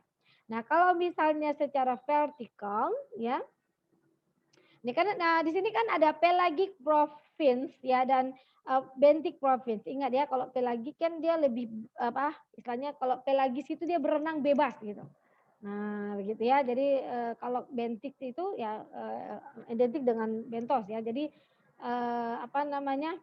Bagian bisa kita lihat ya, ya di sini dari litoral, batial ya, kemudian abisal dan hadal. Nah, bisa dilihat. Jadi kalau horizontal, litoral, neritik, oceanic, kemudian dari vertikalnya epipelagik, mesopelagik ya, batiopelagik, abisal pelagik dan hadal pelagik. Nah, jadi kalau pelagik itu bagian dari lapisan laut ke arah vertikal. Nah, kalau misalnya horizontal itu ke kanan. Gitu ya. Nah, di sini bisa kita lihat bagaimana kedalaman-kedalaman pembagiannya berdasarkan dari penyebutannya ini ya. Jadi dasar pembagiannya itu tidak hanya dari kedalaman, ya pembagi ini juga sangat dipengaruhi oleh faktor abiotiknya juga ya. Jadi kalau kita lihat ini kan biozone-nya di sini misalkan ini adalah light zone-nya. Jadi tembusan cahayanya bagaimana? Ya, jadi ini kedalaman air ya sampai jadi kita bisa lihat ya pada kedalaman 100, nah itu ya ada ultraviolet, kemudian ya cahaya red ya, ada yellow, green itu kalau green itu bisa tembus sampai ke walaupun ini sudah sampai ke 200 yang paling aman. Jadi kalau kedalaman sampai 200 itu kawasan epipelagik sih sudah mulai di sini ya. Nah ini masih ditembusi oleh cahaya dengan baik, maka di sini kondisi untuk terjadinya fotosintesis masih bisa terjadi ya. Nah, kemudian di sini kan di zona ya ini ada dry photic ya. Di sini adalah photic. Nah, di sini ada photic, di sini disebut dengan dry photic, di sini aphotic. Jadi memang daerah yang benar-benar kawasan yang memang sangat tidak ada cahaya matahari. Berarti mulai 500 ya sekitar 480 itu sudah mendekati kawasan aphotic ya. Nah, di kawasan yang paling baik untuk kawasan yang lebih ditembusi cahaya itu adalah di kawasan sampai kedalaman 100 ya, 100 meter. Nah, tapi kalau 200 ini masih lumayan aman. Makanya kalau kita lihat terumbu karang, nah ini kedalaman 200 masih aman ya.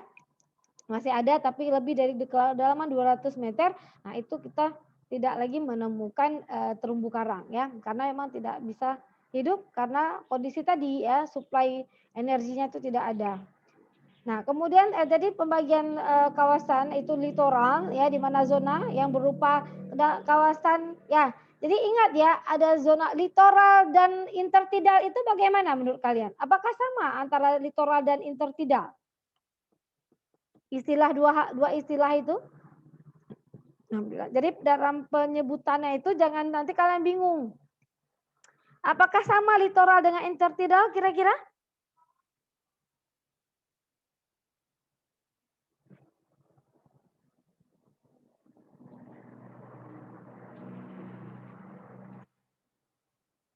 Syawal?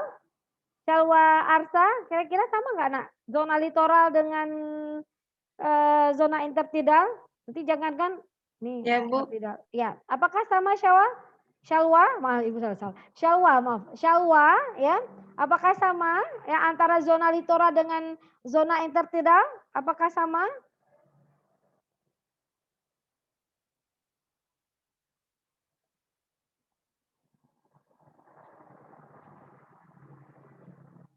Sama, Bu. Jawabannya kenapa seperti ragu-ragu? Kenapa seperti ragu-ragu jawabannya? Sama, Bu. Sama. Jadi harus yakin ya. Jadi hanya penyebutan. Jadi zona litoral itu sama. Jadi zona litoral dengan zona intertidal itu maknanya sama. Di mana zona yang merupakan kawasan terjadi pasang surut ya. Jadi terjadi pasang surut lautan ya. Nah, zona ini dipengaruhi oleh ketinggian air pasang. Jadi zona ini sering disebut dengan bagian pesisir pantai yang terdiri dari pantai dan juga pecahan rumah-rumah karang. Jadi makanya kalian bisa lihat ya, mungkin sering perhatian ya, di mana di pasir putih. Nah, jadi kalian bisa lihat bagaimana kondisi pantai pesisir itu ya. Jadi ada pasir putih, ada kemudian pasir hitam. Nah, nanti itu perbedaannya itu karena kandungan dari pasirnya. Makanya dikatakan di sini adalah pecahan rumah-rumah karang. Jadi kalau yang pasir putih, nah itu kalian bisa lihat itu adalah jadi pasirnya itu tidak hanya terdiri dari pasir saja, tapi terdiri dari kikisan-kikisan dari karang. Jadi sehingga warnanya putih ya. Jadi karena karang yang sudah mati kan akan mengalami pemutihan karang. Nah, jadi di selain itu juga ya pasir putih itu kalian bisa lihat menjadi indikator bahwa kawasan ini sangat tinggi populasi dari Echinodermata. Nah, karena mereka ada salah satu kelompok filum yang pemangsa dari karang ya. Jadi dia pemangsa koral sehingga itu yang menyebabkan juga sehingga kematian terhadap karang. Ya, jadi indikatornya jadi kalau misalnya lihat kalian pun kalau misalnya praktikum ya atau sering main di kawasan pasir putih ya kita kalian akan lebih banyak menemukan dari kelompok filum Echinodermata ya. Karena memang mereka lebih banyak ya di kawasan tersebut. Nah, itu menjadi salah satu indikator kawasannya bahwa adanya si Echinodermata. Nah, kemudian eh nah, di sini kita akan lihat zona laut dangkal, di mana di kawasan zona neritik, di mana itu dengan kedalaman 0 sampai 200 meter. Nah, zona ini biasanya pada landas benua, ya, di mana landas benua ada kelandaian benua yang menjorok ke laut. Di zona ini banyak beberapa jenis ikan dan hewan laut. Di sini adalah termasuk kawasan yang sangat bagus, ya, produktivitas primernya, ya, produktivitas sekundernya itu sangat baik, ya. Jadi faktor-faktor di mana zona ini ya banyak dijumpai ikan karena perairannya sangat banyak mengandung oksigen, kemudian juga banyak ditemukan plankton ya baik itu fito maupun zooplankton karena di sini dia masih ditembusi oleh cahaya matahari ya. Nah, jadi bisa lihat jelas ya. Kemudian di kawasan zona oceanic ya, ocean ya, di mana wilayah ekosistem ini laut lepas ya dengan kedalaman tidak dapat ditembusi cahaya matahari sampai ke dasar. Jadi mulai dari yang tidak ditembusi sampai ke dasarnya. Nah, di sini pada dasar kawasan oseanik ini memang sangat gelap di mana cahaya matahari tidak ada. Nah, di sini akan adanya perubahan dari suhu yang signifikan dari setiap lapisan airnya. Ya. Oleh karena itu, kita lihat adanya batas dari kedua lapisan air disebut dengan daerah termoklin. Ingat ya mungkin sering dengar termoklin. Nah, di mana terjadinya perbedaan suhu yang signifikan dari satu lapisan dengan lapisan yang lain. Nah, di sini juga banyak ditemukan jenis ikan, berbagai jenis ikan, ya. Nah, jadi ini baca lagi untuk termoklin, kenapa? Ya, mengapa kawasan ini ya banyak terdapat berbagai jenis ikan, ya di kawasan termoklin, ya. Kemudian epipelagik, ya. Di sini juga kita lihat ya, di mana dikenal sebagai lapisan permukaan laut yang memanjang di permukaan hingga 200 meter.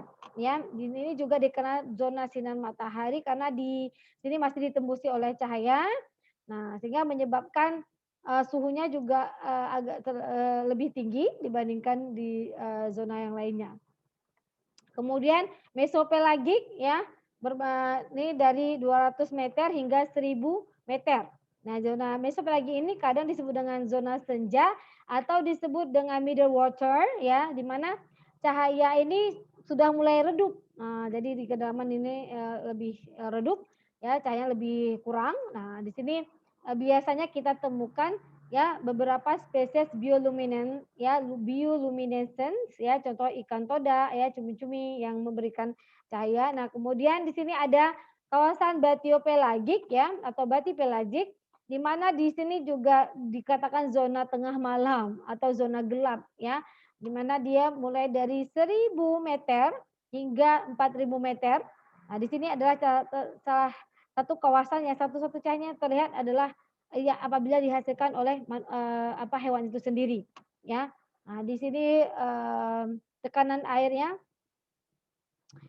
bisa dilihat ya semakin ke bawah makin besar ya. Nah, sejumlah besar makhluk hidup besar di sini ditemukan ya. Salah satunya paus di sini banyak kita lihat di bagian petipelagi ini atau batiopelagi. Nah, kemudian di bagian abisal, zona abisal, nah ini atau abisopelagik ya. Nah, ini suhu air di lapisan ini mendekati titik beku. Nah, di sini memang tidak ada sama sekali cahaya, ya. Sangat sedikit makhluk yang dapat ditemukan pada kedalaman ini. Nah, jadi biasanya invertebrata ya bisa seperti bintang keranjang dan juga cumi-cumi kecil. Nah, jadi ada beberapa yang memang masih bisa beradaptasi dengan kondisi di mana suhunya itu sangat ekstrim ya karena mendekati titik beku. Oke, nah kemudian yang hadal pelagik. Nah ini yang di kawasan zona terlarang dikatakan karena ini sangat berbahaya. Ini bisa kita lihat ya 6000 meter ke dasar bagian terdalam dari samudra. Nah, ini seperti ada bagian parit ya di dalam air, ya, seperti ini. Nah, suhu air tepat di atas titik beku. Nah, kemudian tekanannya itu 8 ton per inci persegi. Jadi, terlepas dari suhu dan tekanan, nah kehidupan masih juga ditemukan di sini, ya. Seperti cacing, bintang laut dan juga ada cupworm, ya, tabung dapat. Jadi makanya seperti Ibu katakan tadi, bukan tadi ya, maaf, yang minggu lalu yang hidrotermal bong, ya itu kan kawasan di Hadal Pelagik ini, di mana juga kita akan menemukan kalau misalnya di kawasan hidrotermal bong itu juga kawasan yang sangat dalam, di mana di situ ada sumber ya energi vulkaniknya. Nah, di mana itu ditemukan beberapa jenis invertebrata yang mampu beradaptasi dengan kawasan yang sangat ekstrim. Oke, baik. Nah, ini mengenai ekosistem ya dari ekosistem laut. Nah, nanti kita akan mungkin minggu depan karena kita off, saya akan memberikan tugas kalian untuk tugas baca untuk lanjutan ekosistem lautnya ya, lebih ke bagaimana ekosistem yang laut dalamnya, nah, sampai ke beberapa jenis spesies dan juga bagaimana pencemaran yang terjadi di laut. Nah, jadi bagaimana pencemaran yang ada di laut, nah itu seharusnya kita bahasnya di pertemuan keempat gitu ya. Baik, nah sampai di sini, nah ini waktu sudah menunjukkan pukul 12.43. Nah memang tadi kan kita mulainya agak sedikit terlambat karena memang menunggu teman-teman yang bergabung, jadi jangan sampai terlalu sedikit juga jumlahnya, ya Ibu khawatir karena mungkin ada informasi yang tidak tersampaikan apabila kita mulai terlalu bukan terlalu cepat ya, maksudnya saya berupaya sebenarnya kalau Ibu sih lebih nyamannya ya itu makanya Ibu share itu 30 menit sebelum pukul 11 tadinya, atau biasanya kalau hari-hari kita biasa jam 10.30 kan, jadi 30 menit sebelum 10.30 itu sudah Ibu share. Jadi harapan Ibu adalah kalian coba berusaha seoptimal mungkin untuk bisa hadir tepat waktu ya, jadi sehingga tidak ada mengambil waktu kalian ya, yang harusnya kalian sudah makan siang, apalagi di wilayah Jember ini mungkin perutnya sudah kriuk-kriuk ya, mungkin waktu jam makannya itu sudah lumayan agak sedikit terlambat dan sudah masuk waktu salat duhur di sana. Nah, jadi kalau kita kan belum masuk salat duhur mungkin sekitar 10 menit lagi lebih kurang ya. Nah, di Jawa Barat masih aman. Tapi nggak apa-apa ya di Jember ya, makanya tetap semangat ya untuk ikut kuliah, dan mohon maaf atas ketidaknyamanan hari ini harus menggantikan kuliah kemarin karena Ibu dalam kondisi tidak sehat. Dan semoga apa yang di hari ini kalian sudah pelajari dan ada pengetahuan baru, walaupun memang ini ada hal yang tidak baru, tapi setidaknya mereview kembali apa yang sudah kalian baca. Nah, mengenai di ekologi ini kita nggak akan bahas banyak mengenai biotanya, misalnya mengenai ciri-cirinya itu kita tidak akan bahas banyak. Ya kita hanya seperti tadi ya, ini kelompok seperti kelompok plankton, kemudian bentos dan juga nekton. Nah, itu apa saja. Nah, untuk setiap komponen itu mengenai bagaimana untuk pengklasifikasiannya dan lain sebagainya itu kan masuk ke dalam ranah ilmu zoologi invertebrata dan vertebrata.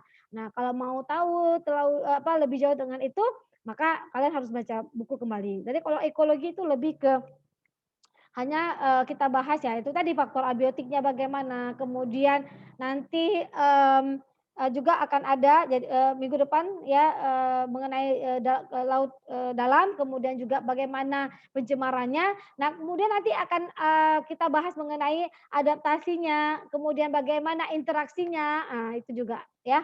Nah, ingat ya, semakin hari semakin jadi minggu depan selain juga belajar sendiri, nah juga memberikan waktu ya minimal di jam kuliah Ibu itu kalian untuk membuat tugas.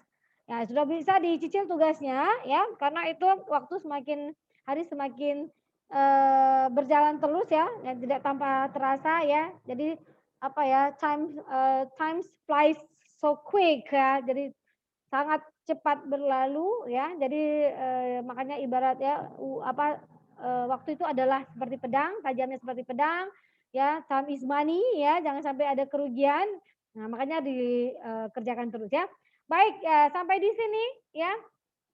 Ada yang ingin ditanyakan? Jadi Ibu ulang kembali bahwa kemarin ya kita ada bahas tentang faktor pembatas.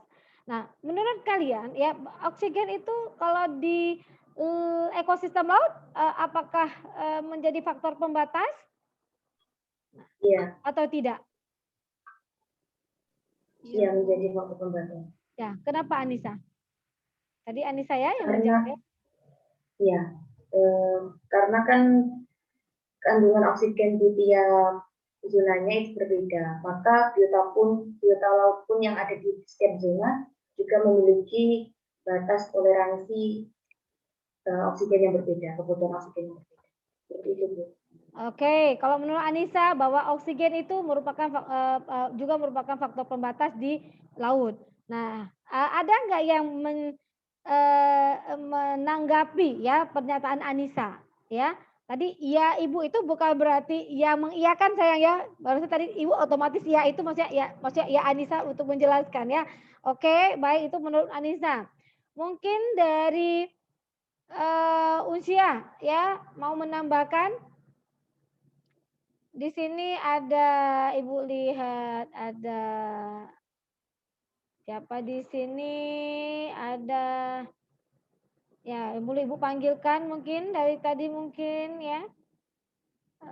Kira-kira siapakah yang beruntung hari ini? Nah, Fuja ya, Fuja. Silakan Fuja. Nah, kalau saya Adinda dia udah siap-siap dia. Dari tadi dia kena semprot aja sama Ibu ya.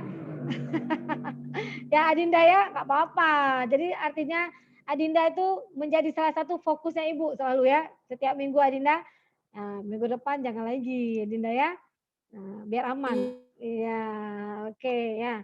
Oke, Puja, bagaimana Puja? Menurut Puja apa yang disampaikan Anissa tadi bagaimana? Apakah oksigen itu menjadi faktor pembatas dari ekosistem laut? Nah ini hati-hati ya, jangan Iya, sampai Bu.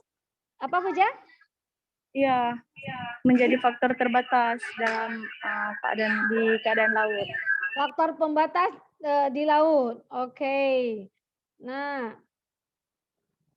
ini tidak ada yang jawabannya bertentangan dengan Anissa dan Puja? Bagaimana dengan Vijanati? Ayo Vijanati, tumben hari ini.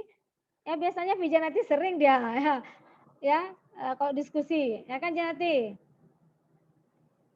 Iya Bu, dia merupakan faktor pembatas karena kan semakin dalamnya laut, oksigennya tuh makin berkurang. Jadi oksigen di laut merupakan faktor pembatas. Oke, ya. Jadi ini sepertinya ada hal yang penting hari ini masih belum terakomodir apa yang Ibu sampaikan. Nah, coba Indah dari UNES ya.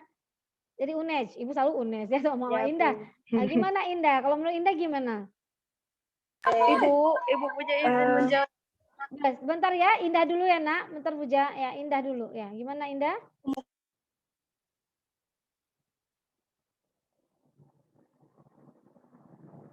Menurut saya oksigen itu bukan faktor pembatas. Kalau di laut? Di laut itu ya, karena kalau di laut itu ada cahaya, suhu dan salinitas yang mempengaruhi. Tadi juga menyanggah pernyataan sebelumnya kalau misalkan di laut itu semakin dalam kandungan oksigennya itu semakin tinggi. Oke, baik Indah. Ya, baik. Terima kasih Indah untuk jawabannya. Tadi kayaknya Puja mau menjawab. Silakan Puja. Iya Bu, kayak gitu maksudnya semakin dalam kedalaman laut tuh semakin banyak oksigennya. Oke, ya. Di bawah semakin tinggi. Ya, jadi sebenarnya kita tidak bisa katakan juga, ya. Jadi Ibu juga tidak membenarkan, bukan berarti menyalahkan atau membenarkan. Jadi sebenarnya kalau dikatakan semakin rendah itu memang udah pasti salah. Tapi kalau sebuah pernyataan bahwa semakin dalam semakin tinggi itu tidak bisa menjamin. Karena walaupun memang ingat tadi ada statement bahwa suhunya semakin rendah ya oksigen ya semakin banyak sebenarnya ya. Nah, kalau kita bandingkan, kalau misalnya kita kasih statement bahwa semakin dalam semakin tinggi kadar oksigennya, nah itu kalau kita compare, maknanya kan kalau dari pernyataan kita itu berarti kalau kita bandingkan dia dengan permukaan dengan di apa namanya di dalam laut, nah itu juga perlu apa namanya ya kajian yang lebih dalam. Gimana? Karena memang ya apa namanya ya pemikirannya kalau di kawasan ingat tadi ya pembagian kawasan tadi ya ingat di kawasan paling dalam itu spesiesnya juga terbatas ya. Yang paling banyak di kawasan neritik. Nah di situ. Nah, sehingga kan secara otomatis ya kebutuhan daripada oksigennya itu juga besar. Namun ketersediaan oksigen juga lumayan bagus, lumayan banyak karena di sana adanya fitoplankton yang bisa mengakomodir kebutuhan daripada oksigen. Nah begitu ya. Nah jadi karena kalau di kawasan neritik ya, nah itu masih aman karena ada fitoplankton. Kemudian di kawasan di laut dalam ketersediaan oksigennya juga aman, tercukupi. Karena apa? Satu, ya suhunya yang semakin rendah maka akan menyebabkan oksigen kandungan presentasi oksigen juga tinggi. Nah, kemudian untuk asupan dari oksigen itu yang dibutuhkan oleh biota yang ada di dasar perairan atau yang di laut lebih dalam. Nah, itu kan karena jumlahnya sedikit sehingga pemanfaatan atau penggunaan daripada oksigennya itu juga tidak sebesar di kawasan yang lebih banyak komponen biotiknya. Nah, itu dia. Nah, sehingga ya oksigen ini bukan menjadi faktor pembatas di dalam laut. Ingat. Nah, itu ingat lupa yang kemarinnya minggu lalu ya. Jadi makanya tadi Ibu cek pancing. Padahal tadi sudah jelas Ibu sampaikan gitu. Tapi memang nggak apa-apa. Jadi dengan ada pertanyaan Ibu nih kelihatan ya. Informasi yang sudah Ibu berikan dari minggu lalu dan hari ini. Nah itu masih ada yang mungkin ragu-ragu ngambang gitu. Memang ingat ya konsepnya. Bahwa ya faktor pembatas itu adalah semua komponen abiotik jika ya ketersediaannya tidak konstan. Nah ya, nah jadi tidak konstan ini berarti dia bukan berarti dia stagnan terus tidak, paling tidak dia tidak terjadi perubahan secara fluktuatif atau perubahan yang sangat signifikan. Nah itu dikatakan jadi mendekati konstan lah begitu. Nah ketersediaan oksigen di dalam ekosistem laut itu tercukupi untuk setiap lapisan-lapisan zona dalam laut tadi. Nah, kalau misalnya yang ada komponen dari komponen biotiknya fitoplankton ya ada tersedia, jadi sumber oksigennya itu ya itu selain difusi dari permukaan difusi dari udara, kemudian dari itu arus gelombang ya, nah itu kan juga membantu suplai daripada oksigen. Nah kemudian di dasar laut apa ya, jadi walaupun dia dalam kondisi tidak terlalu banyak ya, namun dia juga tidak kurang karena kebutuhan oksigen di dasar laut itu tidak terlalu signifikan karena jumlah spesiesnya itu juga tidak sebanyak di kawasan yang ditembusi oleh cahaya. Nah begitu ya. Nah kan di kawasan neritik ya, kemudian kan di zona-zona tadi jelas ya yang paling banyak di kawasan mana. Nah, jadi kemudian ingat kembali lagi bahwa komponen apa namanya ya oksigen itu bisa karena dia kan kalau lautan itu kan sangat luas ya, jadi kan bisa terakomodir ya untuk ke semua wilayah. Jadi oksigen itu bukan menjadi faktor pembatas di ekosistem laut. Jadi alasannya mungkin tadi Ibu sedikit perbaiki ya buat siapa tadi yang jawab ya Indah ya. Nah, jadi sebenarnya bukan dari salinitasnya sayang ya, mungkin lebih ke utamanya tadi ya. Jadi oleh karena fitoplanktonnya ketersediaan dari produsennya, kemudian karena suhu ya. Nah, sehingga setiap lapisan itu ada yang menyuplai oksigen sehingga jadi tidak akan adanya kekhawatiran ya di mana ketersediaan oksigen itu terbatas, itu tidak ada. Nah, di dalam ekosistem laut. Oke? Paham ya? Nah, oke ya. Paham, Bu. Ya, oke. Baik, terima kasih. Jadi semua yang belum paham semoga bisa dimengerti apa yang disampaikan. Jadi kalau statementnya makin ke bawah, nah makanya tadi Puja sudah memperbaiki kalimatnya dan juga bersama-sama kita sudah dengarkan tadi ya. Baik ya, kalau ini ada salah satu bentuk pertanyaan.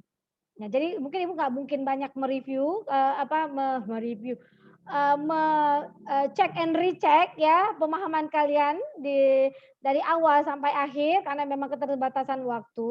Karena Ibu juga ada kuliah lagi. Ini tadi sudah Syarizal juga sudah mengingatkan. Mohon maaf Syarizal, mungkin Ibu sudah selalu jadi bertambah terus ya, nggak tahu ya, kalau Ibu udah mengajar tuh lupa waktu. Mohon maaf ya. Oke, baik. Ini langsung saja nanti dilihat kembali ya, Nak ya. Mohon maaf dan selamat beraktivitas ya, happy weekend ya.